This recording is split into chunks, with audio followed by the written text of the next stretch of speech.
countries that are candidates to join. So basically, these are countries that are at the moment negotiating their membership of the EU.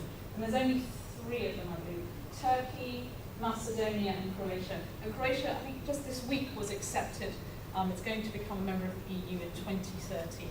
And for Turkey, that's been quite controversial because Turkey's been trying to get into the EU, I think, since 1983. But Macedonia wasn't even a country. Croatia wasn't even a country in 1983. So Turkey feels like it's being forced to wait longer than it should. We'll talk a bit more about that in a second. Okay, so in terms of membership criteria, another important point is that countries who join the EU have to prove that they're committed to maintaining the momentum for integration and enlargement. So basically, you can't join the EU and then try and shut the door behind you so other countries can't join.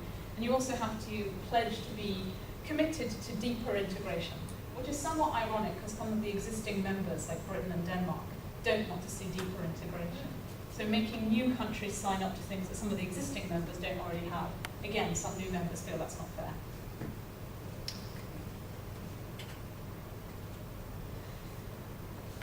Okay, so looking at this process of expansion, the UK and Denmark and Ireland actually tried to join the EU more than a decade before they actually managed to join. They managed to join in 1973, but they tried initially to join in 61, but were blocked by the then French President Charles de Gaulle, who in particular didn't want Britain to join, he didn't want British influence in the European Union, which he thought would be a counterbalance to French influence.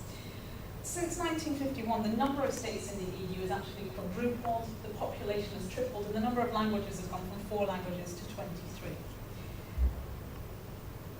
The European Union generally has been not a proactive seeker of new members. It's not like the European Union has gone out and tried to court people or other countries to join the EU. It's been quite the opposite, actually, that countries have come knocking on the door asking to join the EU. And in a lot of cases, the existing members are quite reticent about extending membership. And there tends to be quite a difference of opinion within the EU about expansion, with some countries being very pro-expanding and other countries being less willing to and wanting to keep the numbers smaller. It's actually quite difficult to join the EU, and the membership process is very much one-sided. It's the existing EU telling you what you have to do in order to become a member.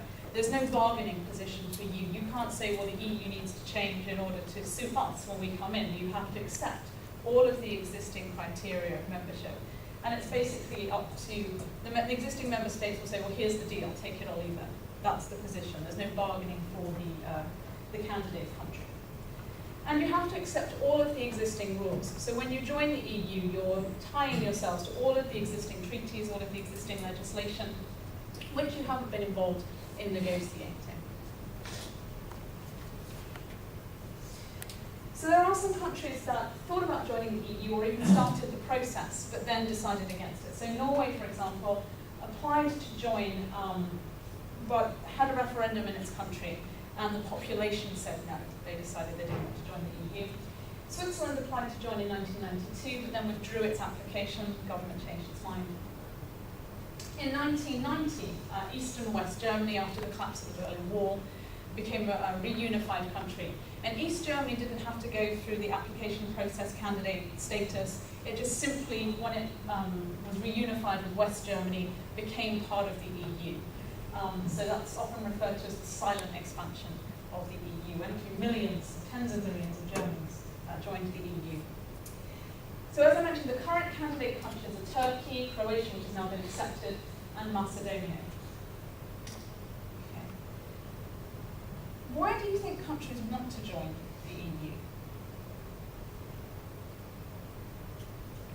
And why is Turkey, for example, so desperate to get in? To help develop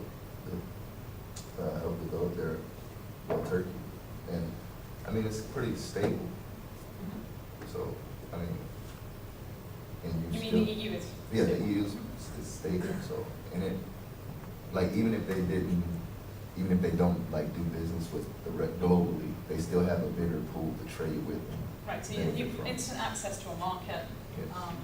Being part of a very stable institution. Mm-hmm. And access to funds for development, yeah. Collectively, you could have more power in the international, in the diplomatic circles Yeah. than if you're just a single country like Croatia. Yeah, yeah, so joining a bigger bloc, giving you more power, yeah. Also, you probably get subsidies from richer countries, Yeah, so that's yeah, very nice. yeah, the cohesion funds and the subsidies, especially for things like farming, Turkey's very agricultural, for example, yeah, that's very attractive.